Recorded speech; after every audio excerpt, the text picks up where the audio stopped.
I decided to take the time and come out here to the horse paddock and record a little bit because it's such a beautiful day out today. There are fewer and fewer of them on the weather app that I'm seeing. Today it went up to 20 Celsius and tomorrow it's going to go to 10. And I see in a couple of days there's a snowflake.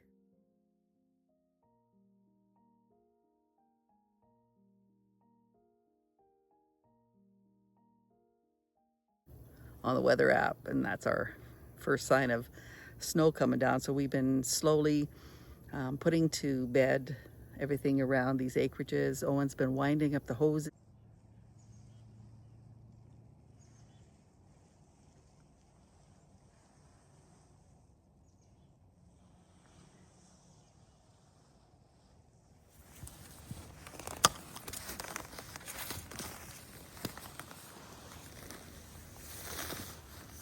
All she does is make me work. Let me wipe the sweat off your brow, good sir. That's how I keep my girlish figure.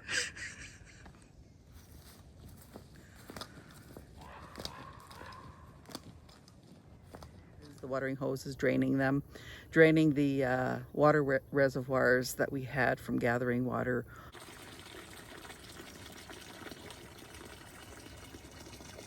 I went on the Alberta.ca app where you can check your lab results that have happened, and as I psych up for my appointment tomorrow for my physical and to go over that blood pressure monitor and all my labs and to get put on meds, if I can talk my way out of it, I will. But I will continue to work on my health, work on my I don't know, breathing, calmness, whatever it takes to make me less reactive and to keep losing the weight.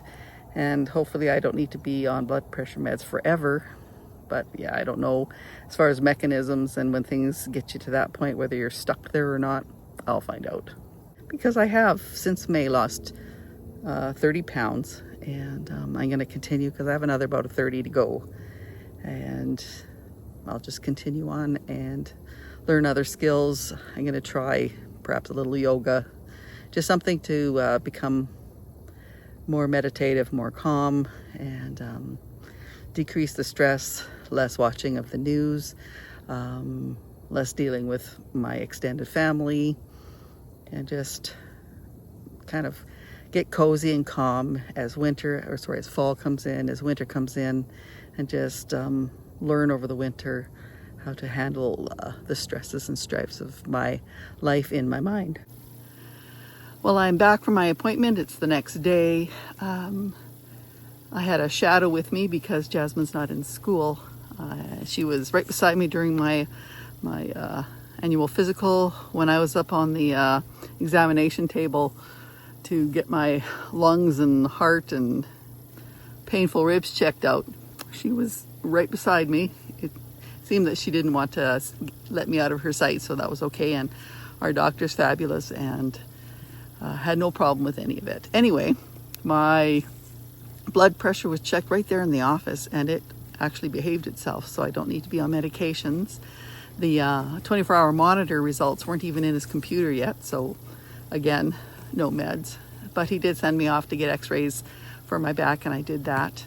And my labs looked beautiful. And I told him about how I was at 202.8 at about May and that I'd lost this weight between then and now. And he asked me how I did it, and so I told him. And then he said, well, that's why your labs look so great, because of how I was handling everything. So I decided that I will just continue handling things that way and lose some more weight. I want to dump another 30 and see what it can do for my blood pressure and all my other values the next time I pop in.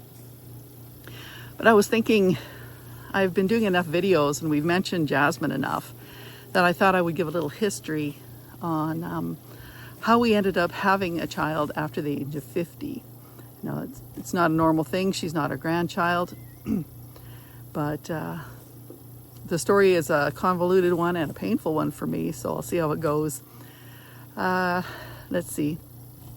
Now, I had been footloose and fancy-free for about 10 years, right? I had my children very young, 18 and 20, and by 38 to 40, I was free. I was done.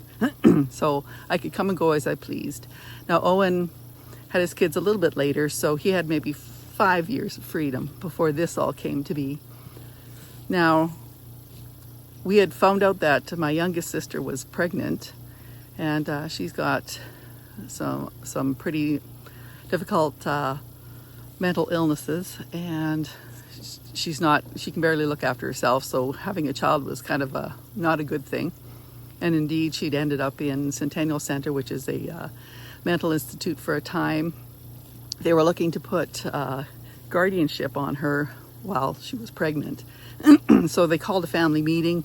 We all showed up, including my brother and his wife from Winnipeg. And the psychiatrist asked all of us if we wanted to be my sister's guardian, and all of us said absolutely not. We can't imagine what that would be, trying to handle a sister and all the drama, and how do you make somebody do something, right? So that's just a terrible thing to put on a family member. So then he was going to look for public guardianship after that, which seemed to make more sense to all of us, because then none of us are the enemy in the family. And at that point, my brother and his wife from Winnipeg had decided that God told them that this child that my sister was carrying was theirs. They heard the voice of God, and the child was theirs. Now we're like, we're not paying much attention, because it got nothing to do with us, because we were living our life and didn't have anything to do with this. Shortly after then, my little sister meets a man in a park walking dogs, and they decide it would be brilliant to get married. Now, she didn't really know him. He was much older than her. He ended up being an alcoholic and violent. But at that point, all she thought was how to circumvent what was happening in her life, where she's losing control. So he was then going to be her guardian, because he's her husband. So then flash forward to the baby gets born. We pop into the hospital. We say hello to my sister. We bypass her husband. We didn't even recognize him. He looked like a homeless man in the waiting area. I'd never met him before, just kind of walked past him. We saw the baby, beautiful baby. We went on our way out of the picture. So far, it didn't involve us at all. And I've got, I don't know, all the time in my throat, but please bear with me. Maybe catching a cold. Shortly thereafter, a brother and a sister of mine called social services and made them aware of this child being born. And they checked it out. It was in Red Deer, and they apprehended Jasmine right there in the NICU. So she never did go home with my little sister. Once they apprehended her, then came the, what are we going to do with this child? Where are we going to place her? So then they called to do a meeting. What's it called? We have that thing in the middle, and people phone in from all over, and we all talk and have this meeting. And at that point, Nancy is my sister. She did not sign over the rights to anybody for Jasmine. She and her husband were fighting to keep this baby. So that made things just a whole lot tougher on the whole situation, because then Nancy has her rights, child has her rights, and the social workers had to work within those boundaries. So then the phone call came out for kinship care. My brother and his wife out in Winnipeg, they were online because they were the ones who were expecting that God would follow through with his telling to them that this child was theirs. So they're on the line. I had spoke to my next younger brother in Red Deer, and he was in a great big panic, because him and his wife had just bought a fancy new house. They had stretched as far as they could stretch, with both of them being on full-time incomes. And just after that, the wife decides to drop down to, I don't know, half-time. And she wants this baby also. She wants this baby. So let's just say this baby was wanted. Wants this baby. And Oh, I'm going to pause here because I don't have my microphone on. I got all excited and chatting, and I bet you my blood pressure is floating. So I checked the volume. It doesn't sound too bad, so I'll just run with it until my next clip. So, my brother, his wife was wanting this baby so badly, and her plan was to quit work, period. And he was in a big panic because their marriage was already hitting a whole lot of rocks. She was talking about leaving him. She was wanting this baby and didn't want to work. Their bills were so high on this house, and they were just barely making it. He couldn't afford even winter tires or new tires for his wife's car. It was so tight, and he was sure that bringing in a child would just blow his whole little world up. And so he was in a panic. And I'm talking rocking in the basement, drinking booze, panic. And my sister, I'll tell you the story about her later, in the crow's nest. She just got her freedom. Her kids just flew the nest. She's got her master's in counseling, so she's visualized this other life for herself of freedom and getting to go and do what she wants. And so she was not about to take a child in. So then I had called Owen and asked him if he wanted to have a newly minted child. And shortly thereafter, he called and said, sure, we can do it. So then we were having this phone call. And social services lets the whole family know how things are going to work, that the child will be placed with us. Well, that kind of just blew the world up, because then my brother and his wife in Winnipeg, whom God told them this child was theirs, they were so angry at us, said that we stole their child from them, said we were snakes in the grass. The wife, who is an ordained minister, was just bawling her face off because we were stealing her child, and Gordon, my brother's, comforting her on the line, and it was just this whole flippin' drama. Got my sister Karen in support of Gordon in Winnipeg. She's in the crow's nest.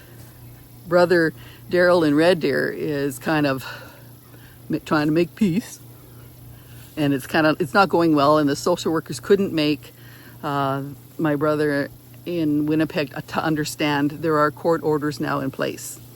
The court order says Nancy is to have visitation with this baby 3 times a week until a PGO is granted or adoption is done, or until they are able to work with Nancy to get her so that she can raise this child safely. Well, they didn't believe that. We were in cahoots with social services, and we were just this terrible person. And in the end of the day, I haven't seen my brother and his wife since then, and our Jasmine is almost 10. Oh, that was just a horrible day.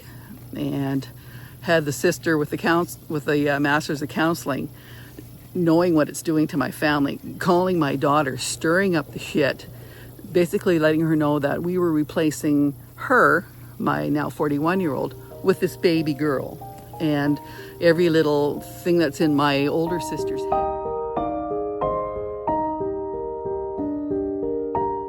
head was getting wound right up, and it was awful. And the only thing that saved the day was that 2 hours before that phone call, that family phone call, I'd had a little workout with my older daughter, the first one and only one we've ever done by fluke. And I told her what was happening. I told her that we were standing up for this baby, and my daughter said she was fine with it. So my sister was about 2.5 hours late in stirring the shit pot. I asked my daughter later, what would have happened if we hadn't exercised together? If I hadn't have told you, if you didn't know then what was happening? She said, well, then she would have thrown me away. She would have shunned me like the rest of my family had done. And so knowing this, it was just all kinds of awful. And over time, my health went down, my weight went up, my blood pressure went crazy, and everything went wrong health-wise that I'm now working on. Because doing 3 years with social services was awful. It was the most horrendous experience we ever had. Because in their background, because we did FOIP our documents several times, in their background, buzzing underneath the 3 years of us, was that in the end of the day, they wanted to pull Jasmine from our home and send her to the ordained minister in Winnipeg. And that's how, and they were treating us like that. So we couldn't understand why we were being treated so harshly and terribly, and like we were barely surviving. And I'm a professional RN, husband's a great dad and a straight up citizen, and we couldn't understand what was going on until we FOIPed it. But that was 3 years later. But it was a nightmare time, and I just never want to do this again. But we were in it, and we ended up adoring this child like right away. Fell in love with her right away. So Jasmine was born middle of January. Come the end of January, we just had her. We got her at 11 days old, so we didn't have her for very long, and we started noticing things wrong with her, like her diapers were dry, like there was no stool, like she was puking up all her meals, like there was no tears coming out of her eyes when she was crying and her fontanelle was sinking, and it was just awful. So then we're running into our local hospital.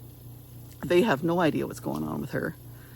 Off we get sent to the city. They do some tests where they put food through, they're ultrasounding, they're watching as it goes through the sphincter or not, and we're seeing it with the tech. We're seeing it not go through. Now, after a long time, the tech goes away, the ER doctor comes back in and says, "Oh yeah, everything's fine, go home."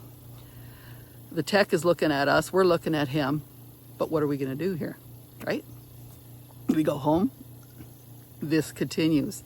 She becomes more and more dehydrated and sick. And if you know anything about dehydration in babies, things take a turn with them quickly. So right away we went back into our little town emergency, and we had a wonderful doctor, Dr. Shakir, and she figured it out right away. What the doctors in the city couldn't figure out, she figured out right away. And so we ended up going to Children's Hospital in Calgary because she has pyloric stenosis and needed to have surgery, or she would die without it. Well, she can't get anything in. She can't keep anything in. So no nutrition, no fluids. So in the hospital, Owen and I stayed with her, with Jasmine, in that hospital the whole time she was there. Now it took days and days and days to get any proper, well, she was getting help, but the only legal help they could give her, because my younger sister was still her guardian legally, they needed to have her permission to do surgery to open up the pyloric, the stenosis in the gut, so she could get food. And my sister was not having it. First she was playing hard to get, hard to find. And then when they found her, she said, "Well, you can speak to my lawyer." The problem was she didn't have a lawyer. So she was playing these games. Meanwhile, we were helping Jasmine, her little, having IV after IV stuck into her head so that she could have fluids and nutrition and antibiotics and everything else that's going wrong. And she had a little tube up her nose because she can't keep anything down. And it was just, if I could have reached through the phone to my sister, I would have thought, I was so angry. I've never been so violently angry in my life and feeling so helpless. I didn't know what to do.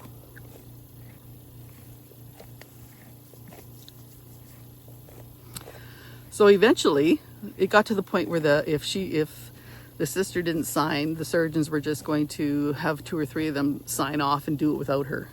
It had gotten so bad. And so finally the surgery was done, and she started drinking and keeping food down. And it was a hard time for Owen and I. And we were just so thankful to our bosses. My boss, his name is Sean, and he was just fantastic. Anytime I needed, I mean, I've been there for 1,000 years. He knows that I don't waste time. I don't jerk the place around. So anything I needed, he would allow it. And Owen's boss, same thing, anything he needed. And so we had that help.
Say, sing a song to Mom. Sing a song to Mom. Sing a song. Are you sing to Mom some more? Oh, sing a song.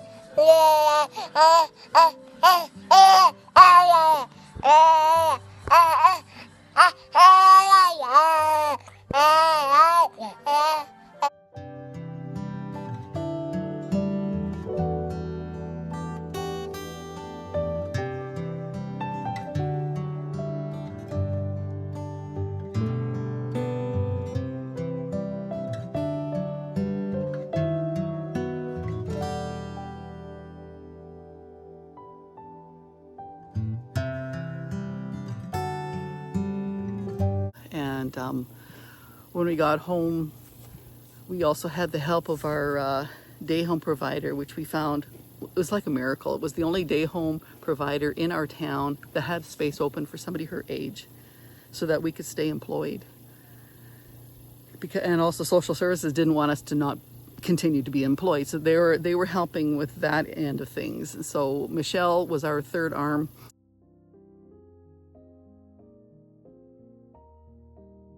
In raising this child for the first 5 years of her life. And what would happen is my shift, I was on night shifts, full-time night shifts. My shift would get off at 7:15, but Owen had to get rolling at 6 because it's like an hour's trip to his plant where he works. So he would bring the baby by where I worked. It's only 5 minutes walk away from our house. And I would care for baby for that last hour through report. The nurses would buzz around. It worked fine. And then after my shift, I would drive baby to the day home so I could go home and get some sleep. And that's kind of how our lives worked for quite some time. And then in the middle of that, we're fighting with social services as they try to catch us in anything to make us look bad. Apparently I had 4 things on record with social services from 25 years previous. Now, none of them were bad. They were calls. I thought I needed help, but I didn't. So another time, my son, they thought I beat him up, but in the end of the day of investigation, my son just had hickeys on his neck because he was a teenager. But the school had decided I'd beat him, so they filled out this thing, but it wasn't true. But they weren't saying in the documents what they had reports about. They just made it sound like it was bad until we FOIP'd it and found out. And in there we had a whole family group thing at about, I think, 6 months in. And that's when I found out that my sister in the crow's nest was undermining with her abilities because she's a counselor and she's able to talk really well. And she was letting them think that I was this terrible person. And so we have this speaker and everybody's talking and giving their opinions. And I piped up and said, "Why on earth did you drag my older daughter into this? You caused a lot of grief with her." Because she was telling my daughter I was the wicked woman in the Solomon story that wanted the baby cut in half and that kind of a stuff. Well, then my sister started crying and boo-hooing, and then the tears stopped, clear as a bell. In the whole room, she says, "You never wanted your children. Why should you get this one?" Well, and I'm like, my mouth was like, holy shit. This woman was my best friend at one point, up until a couple of years previous. And this is what's happening now, and I just couldn't believe it. We were going through things like that all the way through, just really clunky and awful and terrible. So this routine of 3 times a week visitation happened that lasted for 3 years. Now, I never knew the extent of the underbelly of all this kind of stuff and the cost of it, and just for one child. For one child, it took one driver to come to my town to pick up Jasmine, one child to go to my sister's town to pick her up because she doesn't drive, take them to a facility to have their 2-hour visitation, and then they do it in reverse. 3 times a week, all year long. And well, basically they're trying to observe her, trying to see if she's willing to learn, able to learn. Come to find out, she was more interested in swanning around with coffee, visiting with the adults in, let's say it's a church basement or whatever. She would find a pastor or a wife or somebody, and she would be out there visiting with, instead of hanging with her baby. And so that kind of sewered it for her, as far as she wasn't willing to learn anything, or unable or unwilling. It just was. And we still had the feeling that they were trying to, at the end of three years, and in fact they said that in one of our last meetings, because according to the legal information we had out there for kinship care, after 6 months we had a certain say in this child's life. When it came to the point of adoption, because we had her for 3 years, we would get first dibs, right? But no, they said no, absolutely not. In this case, they were going to just act as if we were just like anybody else, and we had known that they were trying to go for my brother in Winnipeg. And it was the weirdest thing. His wife, the ordained minister, around that time, and the funny thing is, if she hadn't have forced my brother to do this ignorant thing, Jasmine would probably have been taken from us and sent to Winnipeg to total strangers. Now, he had been a manager of a giant tiger store. He had stolen some money, put in some IOUs or whatever the heck it was, got himself fired. Now, we knew he lost a job. I just thought he retired. Everybody thought he had just retired. He's 4 years older than me, so makes sense. So nobody really cared.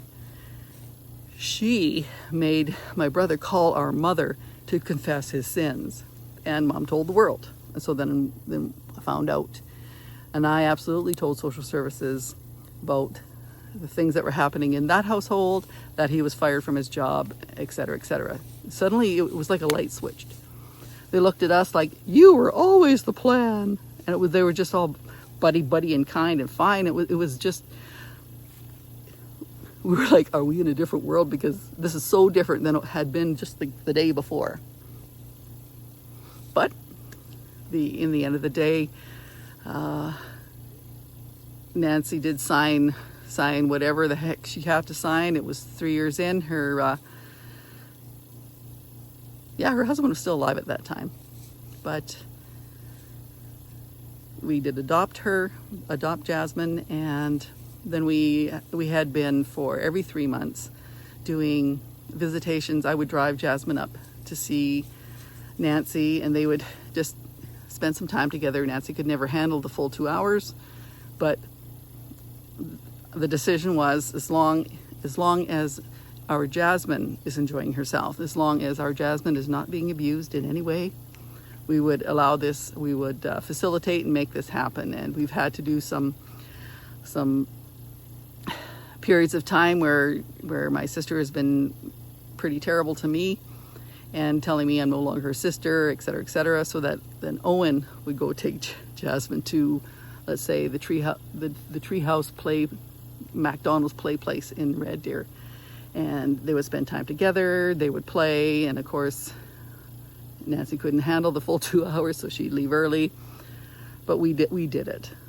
And the story of what came to a screeching halt in March, I'll save for another day, because it's a bit of a long story, and Jasmine's still very upset about it. So it has its own little movie.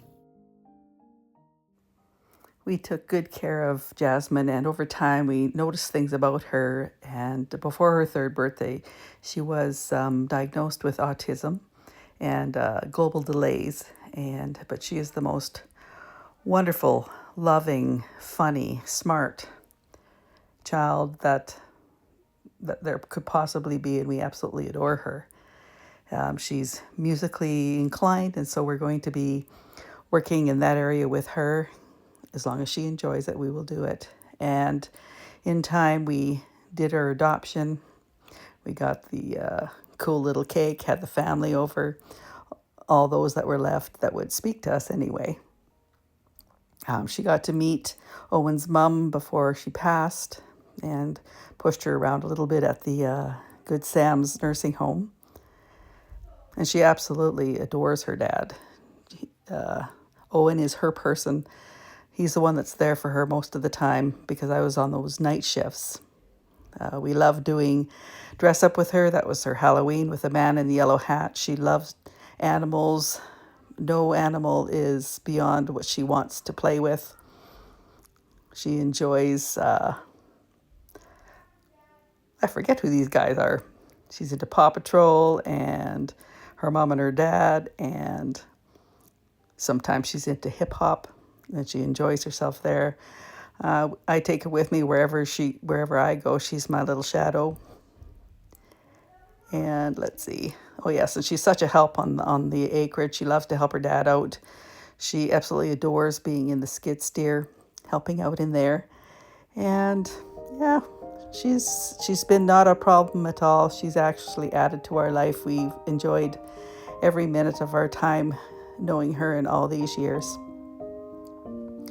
And we even enjoy when she does these little events where she dresses up as a princess and we get to be the king, and I'm evil queen, of course. This is the second song she created. Oh, oh, oh, oh, oh, oh, oh. There's a whole bunch of people in the world, yo, yo, yo. Whole bunch of people in the world, yo, yo, yo. I love my mommy and my daddy. I am all the child in the world, world, world, world, world. All the child in the world, world, world, world, world. All the child in the world, world, world, world, world. All the child in the world, world, world. All the child in the world. How do you like it? And she likes all bugs and creatures except for spiders. Grow. He likes food. He likes eating bugs. See? He's used his long tongue to reach the bugs. Yes, it goes. Your turn. She's learned skills to calm her mind. I could learn from her. She loves playing dress up and racing with Gus. And she could always find something to do by herself with all her stuffies.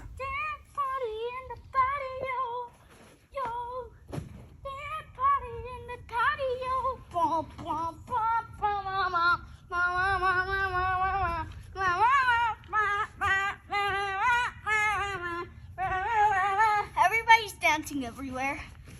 Dun, dun, na, na, na, na, na, na, na. So as you can see, it's been quite the haul, just this little bit, and it has affected my health, and I'm getting a grip of it again, which is why this thing with yesterday seeing the doctor and having things improving meant so much to me. And oh yeah, my name's Annette. I am Carpe Omnia after 60, if you could like and subscribe. And do you have odd stories in your family that have been very stressful that have affected your health, that you have worked your way through, or maybe even not? And if there's anything I can do to talk to you and to support you, please let me know in the comments.